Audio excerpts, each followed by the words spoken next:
La mythologie sera et a toujours été le sujet de plein de choses. Quand tu réalises qu'elle a inspiré tellement de séries, de films, d'animés que finalement on a tous eu au moins une expérience avec la mythologie, la série Hercule qui passait sur Sci-Fi quand j'étais petit, que j'aimais avec Xena la guerrière, Age of Mythology, God of War, Assassin's Creed Odyssey, Smite, mais aussi SNK qui s'inspire de la mythologie scandinave. Tout le monde a voulu prendre sa part du gâteau. C'est du plagiat et de la réinterprétation gratuite. C'est mythologique, tout le monde peut se servir. Et ensuite, les Japonais sont arrivés. J'ai une nouvelle proposition d'anime. Ah, mais c'est qui ce bâtard?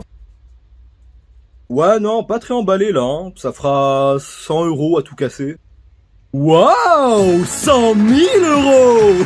On passe à ça. Ouais. Comme vous l'avez peut-être compris, je suis un grand fan de mythologie, mythologie grecque, égyptienne, scandinave, etc. Moi, voir Zeus ken à droite et à gauche, c'est mon kiff. Le problème, c'est que c'est pas forcément un sujet super répandu. Les gens s'y intéressent de moins en moins, ça s'oublie, alors que les croyances en ces temps-là sont super intéressantes, car elles permettent d'expliquer le mode de vie des gens en ces temps-là, comment ils retranscrivent les phénomènes naturels pour nous, comme pour eux des fées des dieux. Enfin bref, vous l'avez compris, je suis passionné. Et 100 $ cette fois. Et donc, que fut ma surprise quand j'ai vu Valkyrie Apocalypse? Pas très chaud au début en vrai, parce que j'ai eu vent des retours sur l'animation, le fait que ça pue sa mère, mais on ne se fait jamais d'avis autre que par soi-même. C'est mon indo. Et c'est pour ça que j'ai vu tout Shikimori, et que j'ai perdu la vue. Mais rien à voir avec Shikimori, hein. Dans la salle de l'assemblée du Valhalla, le bruit se fait entendre. Les dieux sont en colère après les hommes. Ils sont trop partis en couille, ils ont trop fait de la merde avec le pétrole, les guerres, Domekano, le manga à 8 €, la bande verte chez Glénat, la saison 2 de Shildero, Colissimo, la variole du singe et de la tomate,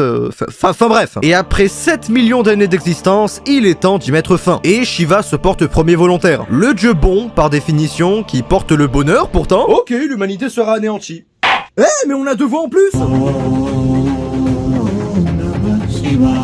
Voter. Putain. Zeus, tout-puissant père des dieux grecs, programme le vote de la suppression et de l'anéantissement de la race humaine, ou à l'inverse, d'un répit de 1000 ans supplémentaires. Les votes sont unanimes et waouh, Aphrodite Chan, c'est gay. Pardon. L'anéantissement des humains est voté à la majorité, le marteau tombe, mais s'arrête brusquement à l'entrée d'une Valkyrie. C'est guerrière du ciel, des divinités mineures au service d'Odin. Ici, c'est Brunhilde qui perturbe l'assemblée, aînée des 13 Valkyries. Tu veux te battre? Hein? Tu veux te battre, c'est ça? Des consommateurs d'Apple. Des pigeons, quoi. Quoi? Elle arrive, elle fait sa mise en scène, et elle propose que plutôt que d'exterminer les humains, tout bêtement et sans divertissement, pourquoi ne pas faire un tournoi et lancer le Ragnarok? C'est en gros la fin du monde racontée dans l'Edda dans la mythologie nordique. L'ère où tout meurt, les dieux comme les humains. Ici, l'idée, c'est de faire un tournoi en 13 manches, de champions humains contre des dieux, et pouvoir du coup juger si les hommes valent encore la peine en les mettant à l'épreuve. Sauf qu'au début, les dieux, ils sont pas très chauds. À part si... Est-ce que par hasard les dieux auraient peur? Est-ce que par hasard les dieux auraient peur? Est-ce que par hasard les dieux auraient peur? Les dieux sont très facilement irritables, en effet. C'est comme si on vous disait que le petit que vous avez réglé va revenir un jour vous péter la gueule. Très présomptueux, les dieux acceptent, ne se doutant de rien, et c'est ainsi que le Ragnarok commence, et qu'on va véritablement percevoir les réelles intentions de Brunhilde, des dieux et du reste des acteurs majeurs de cette série. Et je ne mens pas, l'animé commence vraiment comme ça, en mode on extermine les humains.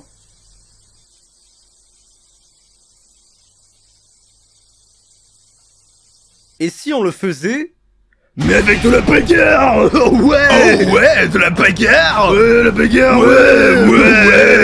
Et boum, voici la bagarre. Souvent je vous propose des animés avec des thèmes intéressants, ici c'est le cas, et des thématiques poussées ou non, rythmées des fois avec un peu de bagarre, mais là, bah c'est principalement de la bagarre. Mais alors, pourquoi je vous en parle? J'ai libéré mon âme de gigachad et décidé de vous parler à cœur ouvert? Ou alors est-ce que j'ai envie de vous faire découvrir le kiff que c'est que de voir des dieux se battre? Non, sérieusement, c'est trop kiffant, genre la testostérone, ah oh. Honnêtement, qui n'a pas envie de voir des combats de divinités contre des mortels? C'est sûrement la chose qu'on s'est tous imaginé au moins une fois dans notre tête. Des mortels contre des dieux, et des combats de fous. Imaginez Hercule contre Zeus, Lubu contre Thor, avec un flow hors du commun, et il est encore plus kiffant quand tu sais ô combien les dieux sont puissants, et ont toujours été retranscrits ainsi, comme les êtres supérieurs à tout. Donc comme un match de catch, je me pose et je les regarde tranquillement se foutre sur la gueule. Imaginez quand même quelle sensation ça doit faire de regarder les dieux de haut, eux qui ont toujours été mesquins et cruels envers les hommes. C'est kiffant, sa mère la pute. C'est comme quand Escanor avait dit à Meliodas, Ça fait quoi d'être regardé de haut par un humain? ah, cette scène, c'était fou, hein. Et puis, je me suis rappelé que c'était la saison 3. Chienne de vie. Abonnez-vous à mon Twitter en description. Mais là vous allez me dire, attends Yorin, des humains contre des dieux? Même en tant que tortue géniale, Zeus va toujours leur péter la gueule, hein? Est-ce que j'ai vraiment envie de voir le massacre de tout plein de... Oui, c'est ça qui est kiffant. Je vais l'exterminer. Attends, quoi?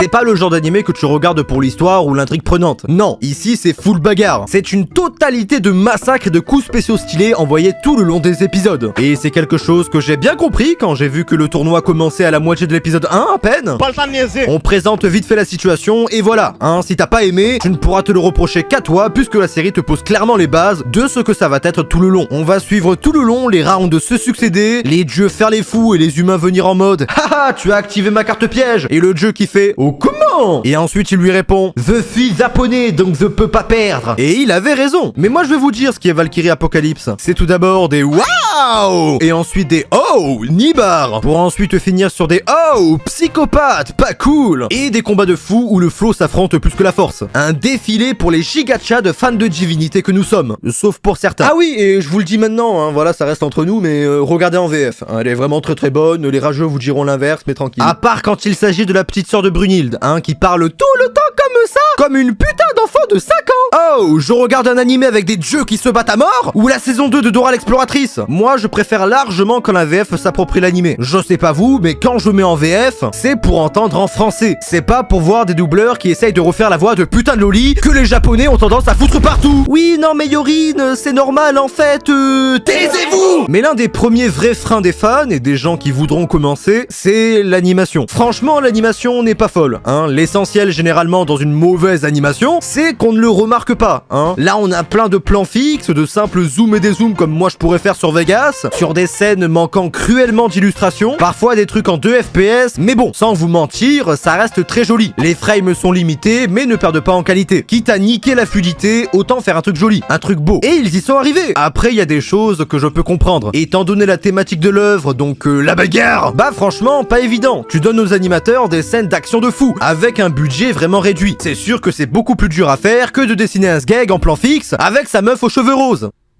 Ah, je vous avoue, celle-là, elle était gratuite, hein. Après oui, on est d'accord, l'animation n'est pas ouf, mais le studio avait deux choix. C'était soit faire pas très dynamique mais joli, comme là on l'a fait, soit faire une Kengan Ashura. Et Dieu merci qu'ils aient pris la bonne décision, au moins que pour les fans comme moi s'intéressent au manga après.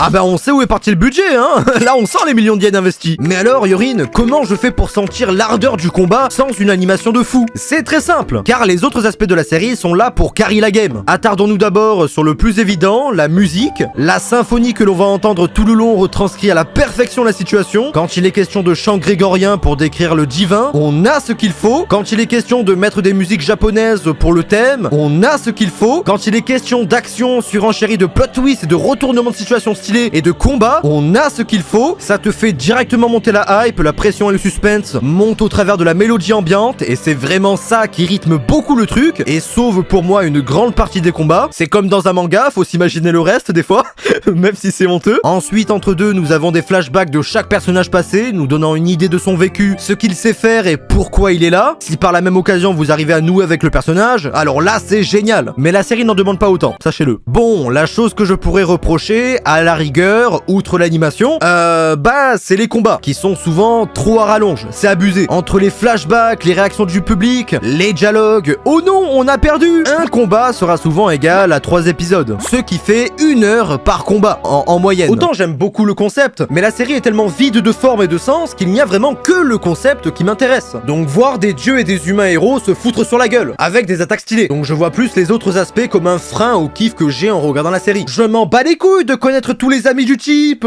son histoire, quel thé il buvait, sa main la pue, je veux voir du sang, je veux voir de la bagarre moi. Et c'est réellement le fond de ma pensée. Soyons sincères, ceux qui ont aimé comme détesté, c'est nul, c'est très nul. Mais j'aime bien, car il y a du combat palpitant, proféré par des divinités de toute mythologie. J'adore la mythologie, j'adore le chara-design qu'ils ont donné au perso, je trouve que c'est très original, je trouve que Poséidon a un flow de fils de pute honnêtement, que Thor me donne envie de me LeBron James, que Odin me fait trembler avec son flow, que Aphrodite... Ouais, mieux vaut pas en parler. Et l'intrigue des Valkyries qui essayent de renverser les dieux m'intéresse aussi beaucoup. Quoi de mieux que de voir des puissants se faire renverser par les ditons faibles? Car oui, je suis français.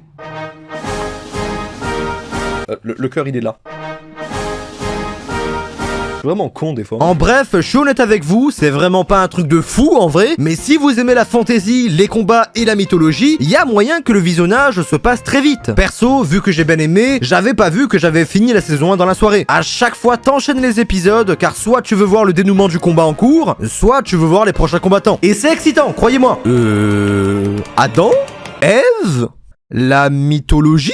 Un cul vraiment. Et ça va plus loin encore. Au début, je pensais vraisemblablement que ce n'était que de la bagarre, mais au fur et à mesure, et en lisant la suite en manga également, j'ai remarqué que les personnages évoluent, les dieux sont de moins en moins vaniteux et arrogants et apprennent finalement de leurs erreurs. Les humains incarnent tous des principes nobles ou pas, et on peut voir le changement dans le comportement de Hild. Et ça, putain, même si j'étais là que pour la bagarre, je dis oui, j'adore. Si l'animé recevait le budget nécessaire, je suis sûr que ça serait une masterclass sans précédent. Vous pouvez toujours lire le manga. En bref, ce n'est pas un animé de saison, ce n'est pas un truc que le monde entier va adorer, mais moi je l'ai adoré, donc je vous le recommande aujourd'hui. C'est aussi simple que ça, hein, vraiment. Mais avant de partir, on va quand même voir l'état de la saison 2, hein, quand même, histoire de, vous souvenez-vous, je suis Yorin, le grand, le beau, l'unique, le magnifique.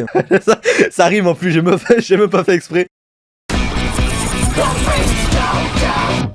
Avant toute chose, si vous voulez reprendre là où l'anime s'est arrêté, vous pouvez reprendre volume 5 du manga, ou plus précisément chapitre 20. Pour la saison 2, aucun problème à ce niveau-là, elle a déjà été confirmée par Netflix, sans donner aucune date évidemment. S'ils font vraiment l'effort de réalisation nécessaire, je suis sûr que ça peut devenir une grosse dinguerie, hein. Et surtout, si c'est le cas, ça risque de prendre un peu plus de temps que prévu. Je pense que l'anime est la parfaite excuse pour se mettre au manga aussi. Perso, c'est ce que j'ai fait, je vous le recommande et je ne regrette rien. Évidemment, si toute information venait apparaître, comme la date de sortie ou autre, je vous préviendrai en commentaire. Vous avez juste à en laisser un. Sur ce, c'était tout pour cette vidéo, j'espère qu'elle vous aura plu et qu'elle vous aura aidé. Si c'est le cas, n'hésitez pas à vous abonner, liker, partager, ça me ferait vraiment super plaisir. Quant à moi, je vous dis à une prochaine vidéo. En attendant, portez-vous bien. Ciao, bye.